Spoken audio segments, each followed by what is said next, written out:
Okay. Yeah.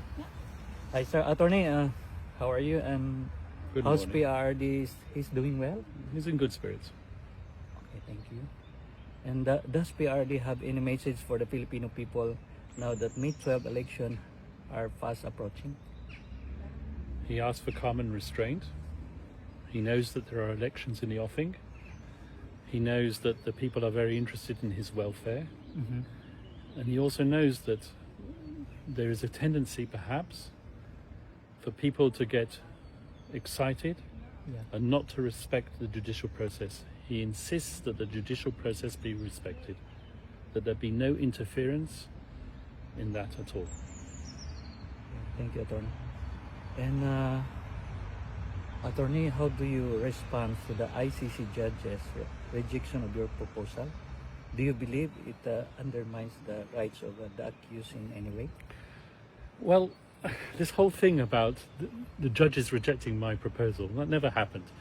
All that happened was that there were two activist victims representatives by the names of Joel Butian and Christina Conti, who made all sorts of assertions in the press that I had asked to restrict victims' participation in the process by limiting the ID documents that could be used. That never happened. All I was doing was I was relying on what the Philippines social security system requires for ID to be verified in the Philippines.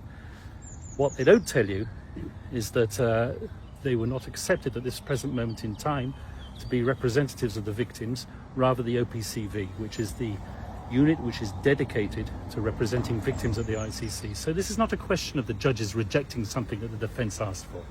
This is the response that the defence made to the VPRS, which is the internal court unit which is responsible for assessing victims' applications. That's all we did. We made observations. We didn't make a request which was rejected. That's a big lie. Yeah. So do you think the ICC sets dangerous precedent by relaxing documentary requirements, particularly in highly politicized cases like this? Once again, this whole issue of it being a dangerous precedent is not something that we created. It's something that's in the minds of Joel Butian and others.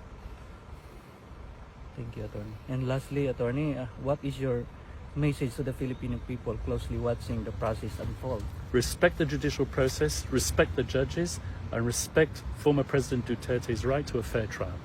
Thank you, sir. Thank you. Thank you so much. Attorney, can I ask another one? Sir, may we ask if you have already applied for PRRD's interim release? Once again, I'm not going to comment on the chronology of that request. There will be a request for interim release in due course, but as I've said many times before, certain conditions have to be ripe for that interim release to take place. And it's the judges who ultimately decided. Sir, do you think that our former president will be brought back to the Philippines before the confirmation of charges on September 23rd? I certainly hope so. In fact, I can't understand why he's here. He's a Filipino citizen. Yeah. There's a Filipino president in that country who threw a Filipino citizen over here to be tried. Why isn't he in the Philippines? Why isn't he being tried in the Philippines? Yeah. Why is there not a Filipino judge who is trying him? Yeah, exactly, sir. Because that's the sentiment of a lot, if not most of the Filipinos, that he is illegally detained here and that our judicial system is fully functioning well. So we don't understand why the ICC actually took cognizance of what's happening right now. Yes, I fully sympathize with that sentiment entirely. Thank you. Sir. Thank you, sir. Thank you, sir.